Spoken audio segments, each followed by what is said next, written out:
Welcome to the Snowbirds Expat Radio podcast, powered by the Snowbird U.S. Day Tracker app.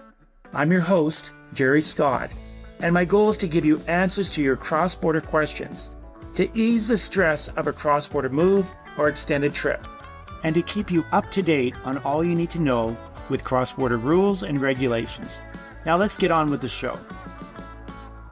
Well, welcome to another episode of the Snowbirds Expat Radio podcast. We were just talking about the weather in Toronto, and apparently you guys are expecting 20 centimeters of snow.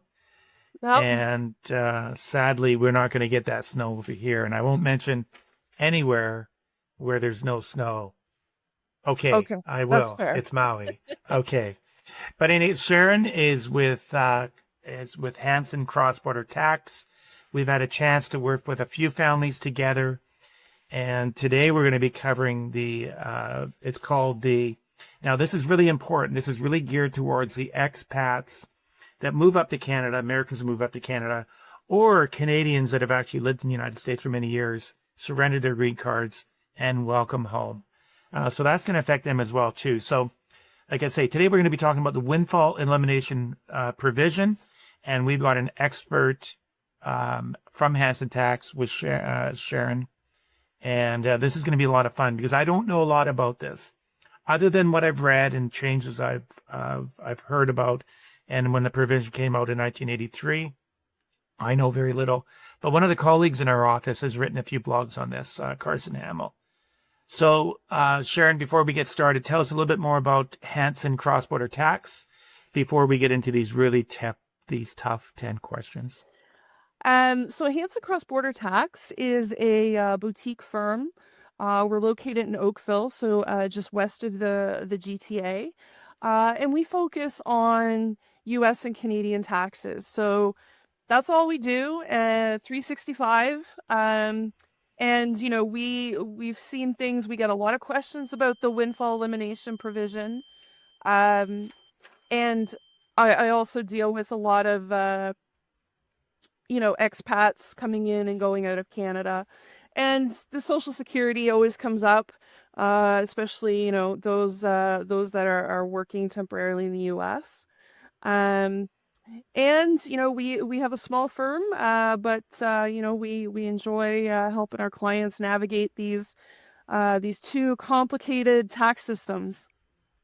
Well, that's why we love you so much because, I always say smaller is better in the sense that, I know some of these larger firms have great people, but we do find that the smaller firms are quick to make adjustments. So today, as mentioned, we're going to be talking about the Windfall Elimination Provision, otherwise known as WEP. So my first question, why was it introduced in the first place?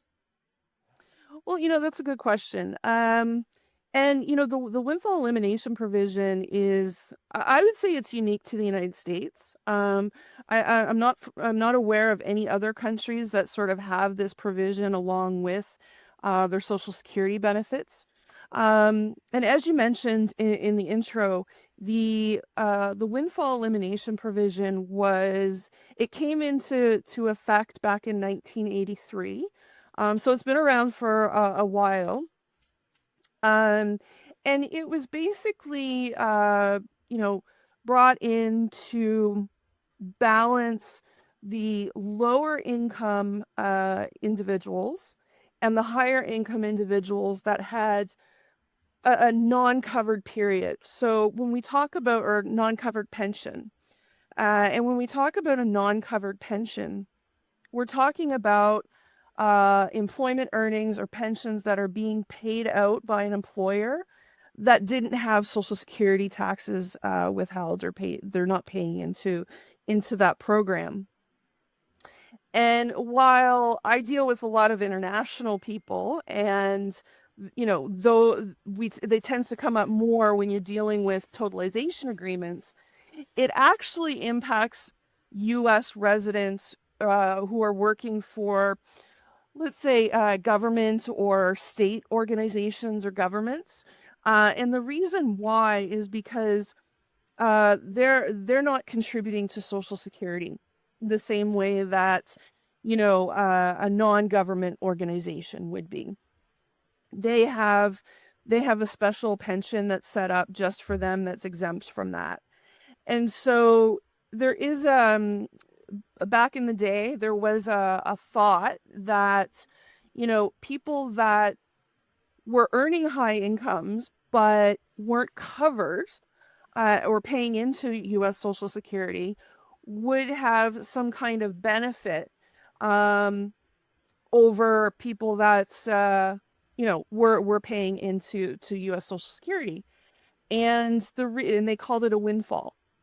And the way, I mean, there's a complicated formula. There's a three-part formula, but the windfall elimination provision really impacts the first one, whereby um, it can reduce or adjust, if you will, the regular the primary benefit based on the number of years, and it's usually a percentage based on the number of credits that you've earned over your working life, and it reduces it. And so when you're thinking about it kind of on a scale, if you worked, let's say 10 years and you contributed to Social Security at the high amount, and then you had, another 10 years where you were working for a government or a foreign employer and you weren't contributing, it could look like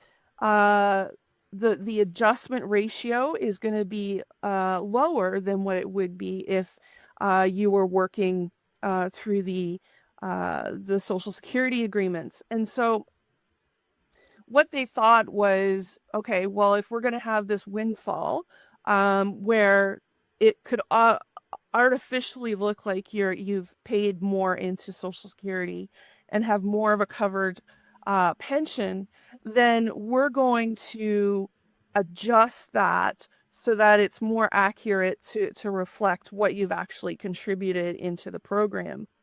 And so there comes the windfall elimination provision. And where we see it in a cross-border context is, for example, in Canada, where you have the Canada Pension Plan, the CPP, or the Quebec Pension Plan, QPP. Historically, when somebody that has contributed into the U.S. Social Security program, if they haven't maximized their contributions, which usually you contribute for 30 years, you don't have to worry about the windfall elimination provision. But most people aren't there for 30 years, right? They're there maybe 5, 10, 15 years. And so when they take into account their the totalization agreements between Canada and the United States, when they start taking the Canadian Social Security, that ends up grinding down their U.S. social benefit, because now that Canadian pension plan was not a covered pension for that purpose. Now, would it be dollar for dollar if you were receiving 2,500 U.S. from Social Security and $1,000 from CPP? Would it grind down the U.S. benefit down to a dollar for dollar? No, and that's a function of the way that the formula works. It works on percentages. So the first step is basically to calculate your retirement benefit, right? And that would be at your normal retirement age, which depending on what year you were born, it could be 19, or it could be age 66, it could be 67, it could be 60. It depends on the year, but so there's that. And obviously if you're taking it early versus taking it late, or taking it at exactly your full retirement age, that's going to impact the WEP adjustment.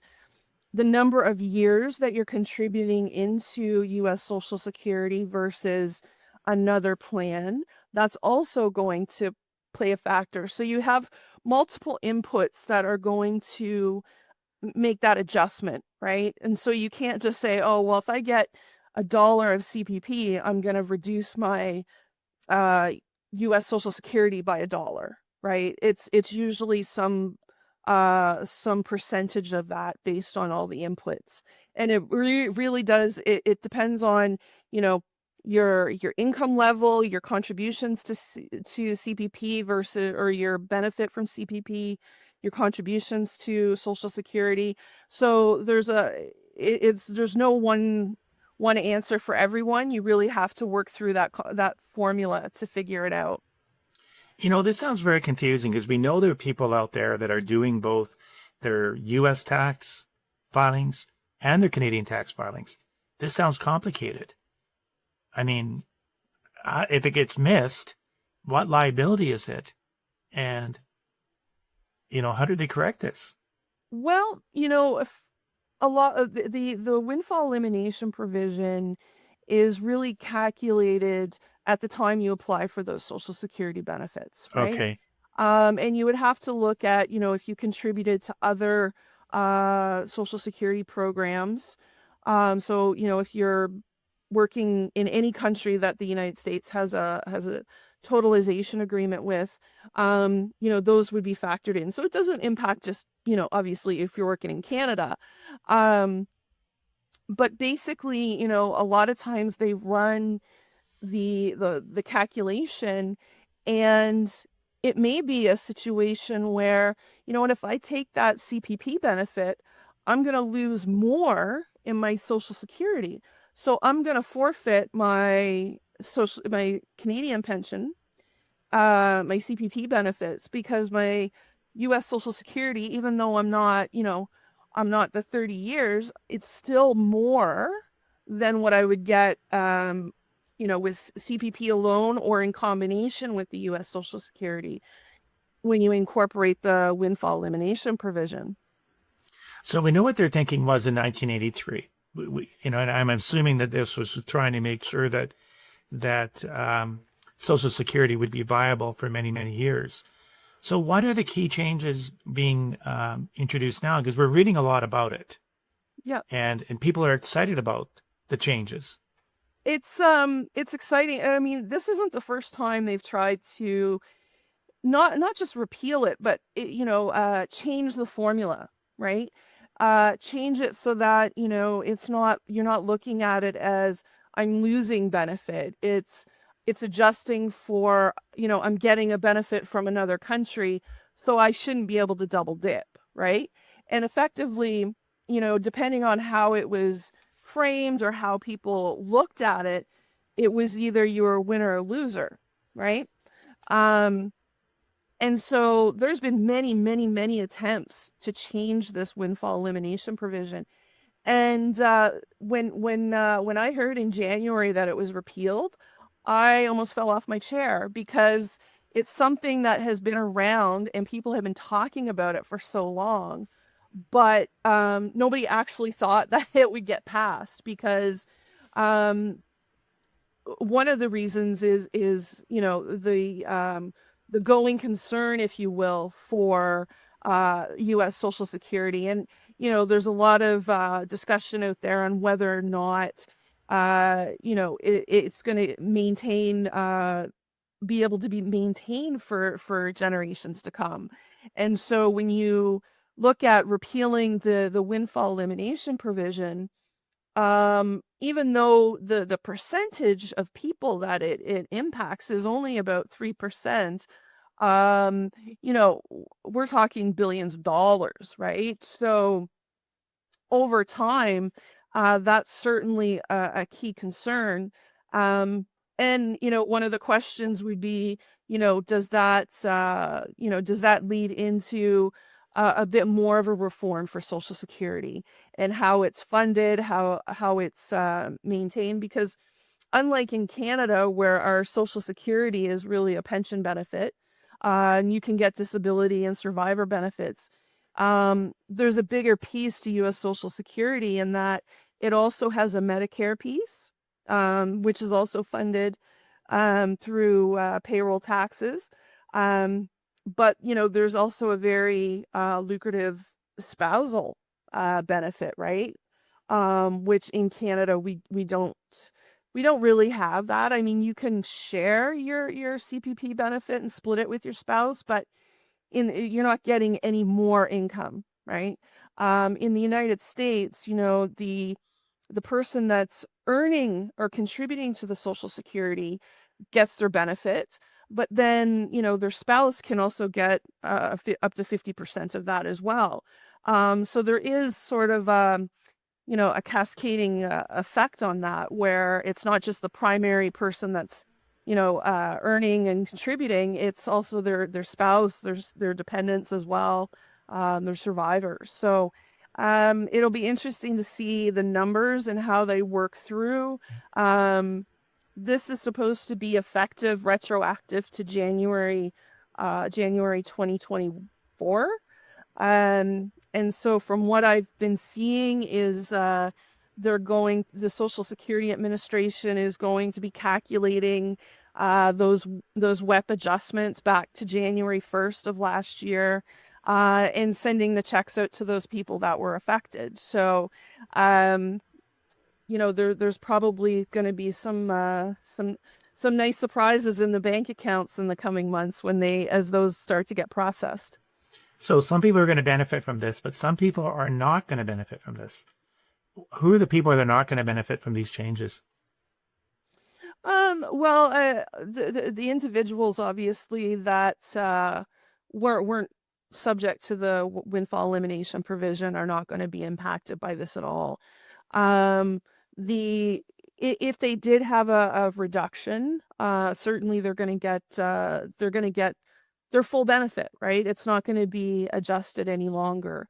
So there definitely is a win there. And I guess on the kind of the losing side, that people wouldn't benefit, I guess it would be in the reduction of the pool overall, right? Because now, those funds that were usually clawed back are now going to be made available to those pensioners. How does this really affect the expats that have moved up to Canada, who are going to be receiving CPP, and then those Canadians basically that have surrendered their green cards? Are they going to be? Is this going to be a positive thing for them? I believe so. And like conversations that I've had with clients, in some cases, they've actually just foregone their CPP benefit. And so now there's an opportunity there for them to get that, to apply for that benefit and get that as well. So not only are they going to get a bump up in their U.S. Social Security benefits, but now they can apply for the Canada Pension Plan or Quebec Pension Plan without fear that it's going to drive down the value of their Social Security coming from the U.S. Now there's another program out there which is called the Government Pension Offset. And what is the difference between the WEP and the GPO?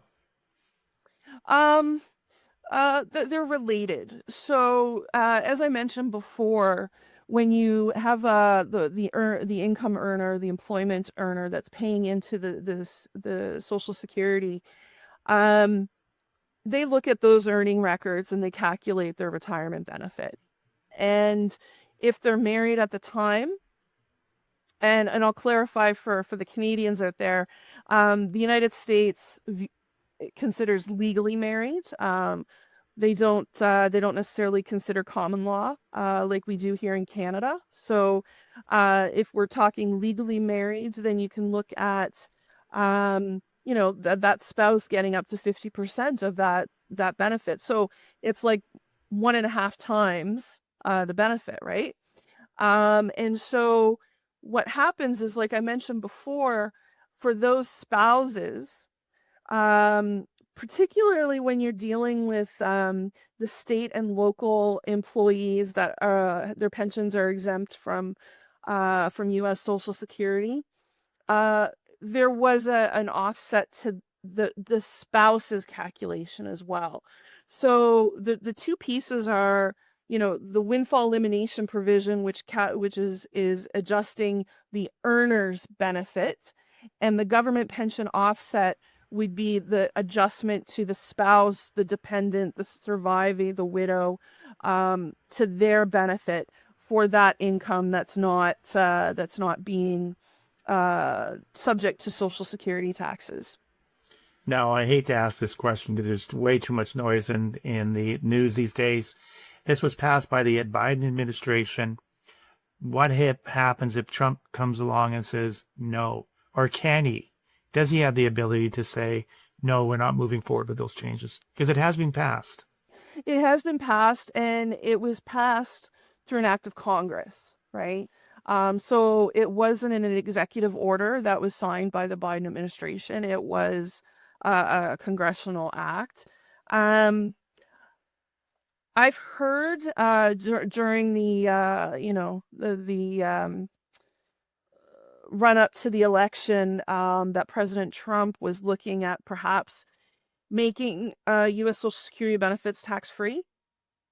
So I think that windfall elimination provision would dovetail nicely into that. I know I'm probably putting oil and water together by saying that, but if the U.S. Social Security was to be non-taxable, then the windfall elimination provision would be a moot point. Mm-hmm. And it does depend on people's income, on what is taxable and what isn't when it comes to Social Security. Yeah, so in the U.S., the Social Security is taxed sort of, I wouldn't say a sliding scale, but, if you're in the lower income bracket, so the lower probably 2 or 3 income brackets, potentially none of your income is your Social Security benefits are subject to tax. So, that it could go up to 50% of it's taxed, but the maximum benefit that's taxed is only 85%. So you do get 15% tax free, and then in a lot of states like California and some other states, they don't tax Social Security benefits. So there's that benefit there. So it would simplify things, especially for retirees. Not sure how that would impact, if you have somebody that's worked in the United States but living in Canada. Under the treaty, the Social Security is taxed in the country of residence. So technically, that Social Security is taxable in Canada, but if it's not taxable in the originating country, perhaps our treaties will need to be updated to address any changes in that regard as well. But that's if those, I haven't seen or heard anything in the recent news about proceeding with those, but it may come out when he does his tax bill. That's funny. Hopefully he doesn't wait till December like he did the first time. I'll tell you, this is funny because we're starting to use the word he, because, Trump can be, and of course, on a side note, being in Maui the last couple of months, and we've been talking about tariffs, and all my friends, if it's members game on Friday, we're at the driving range, and every time the other day I went to sink a birdie putt, and I did sink the birdie putt, and they told me that there would be tariffs on that birdie putt. And my only response was, come on, guys, this is a democratic state. Come on, we want to feel the love here. But anyhow, in this cross-border business, we always compare RSPs to IRAs and locked-in accounts to 401ks.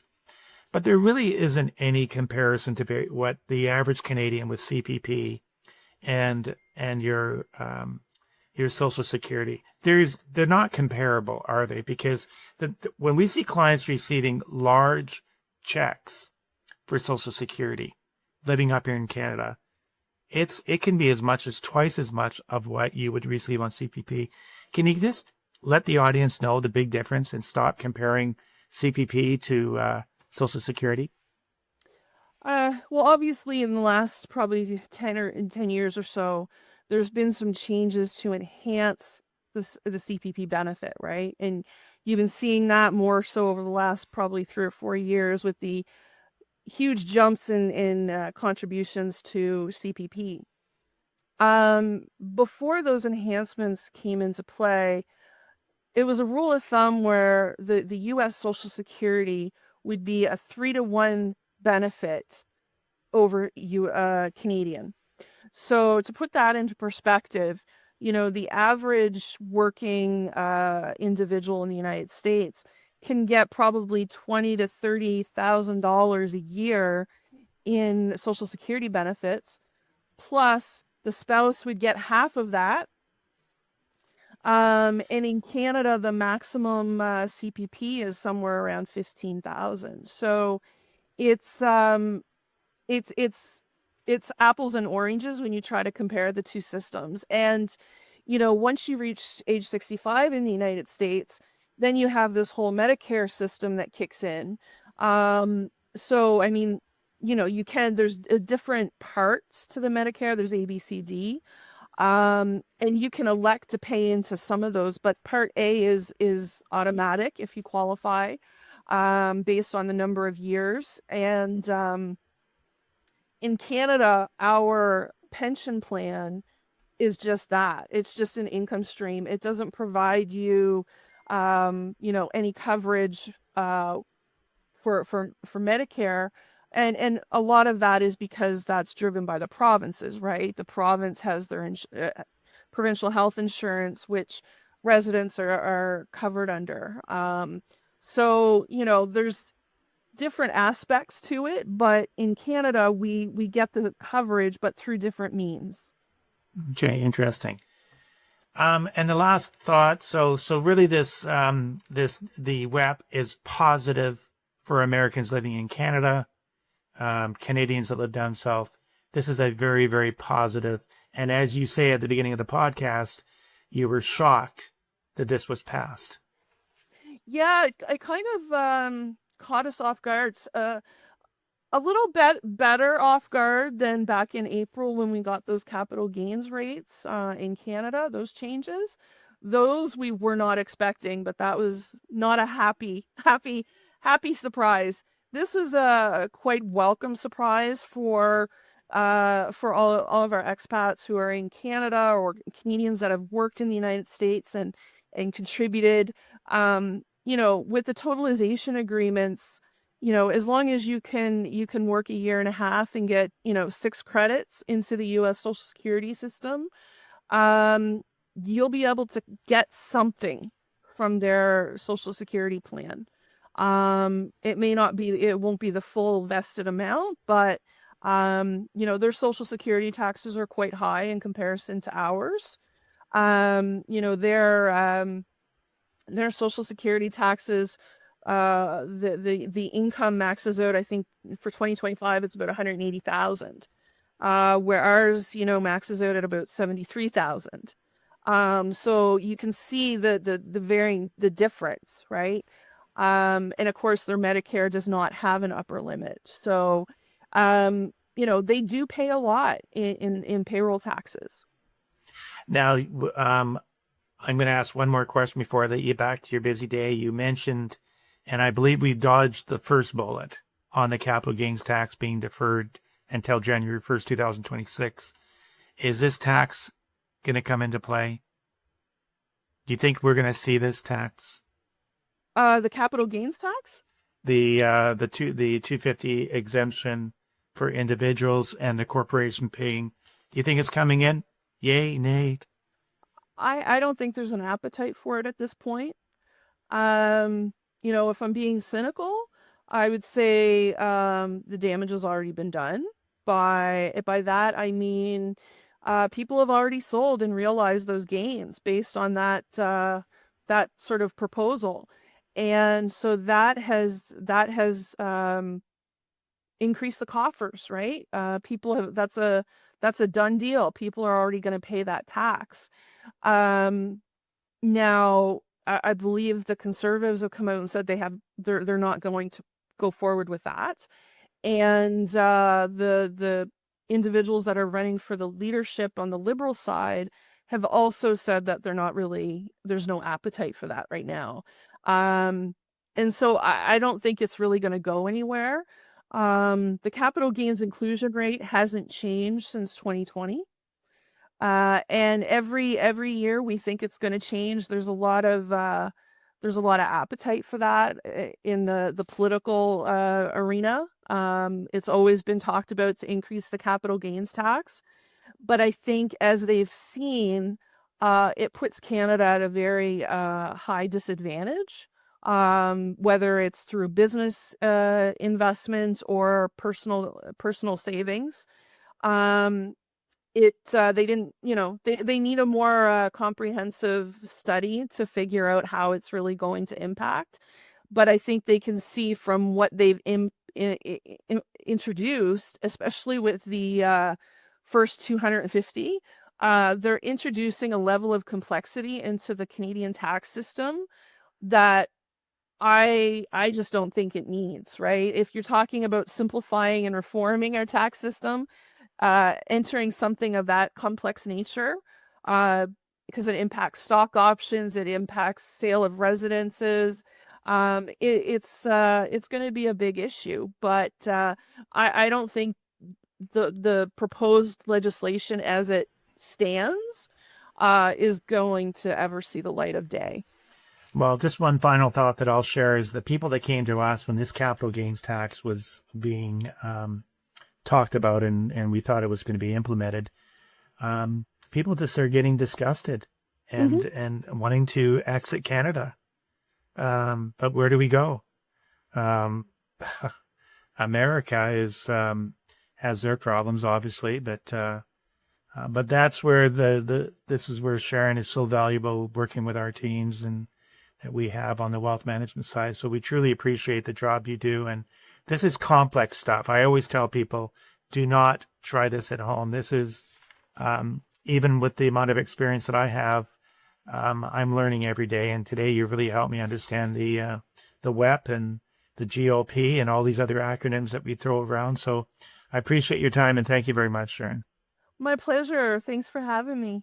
Thank you again for listening to the Snowbird Expat Radio podcast. The best way you can support the podcast is to forward the episode to a friend, and please don't hesitate to like, subscribe, or leave a comment. Now, before you go, let me leave you with one of my favorite quotes. Be kind to all, the world is small.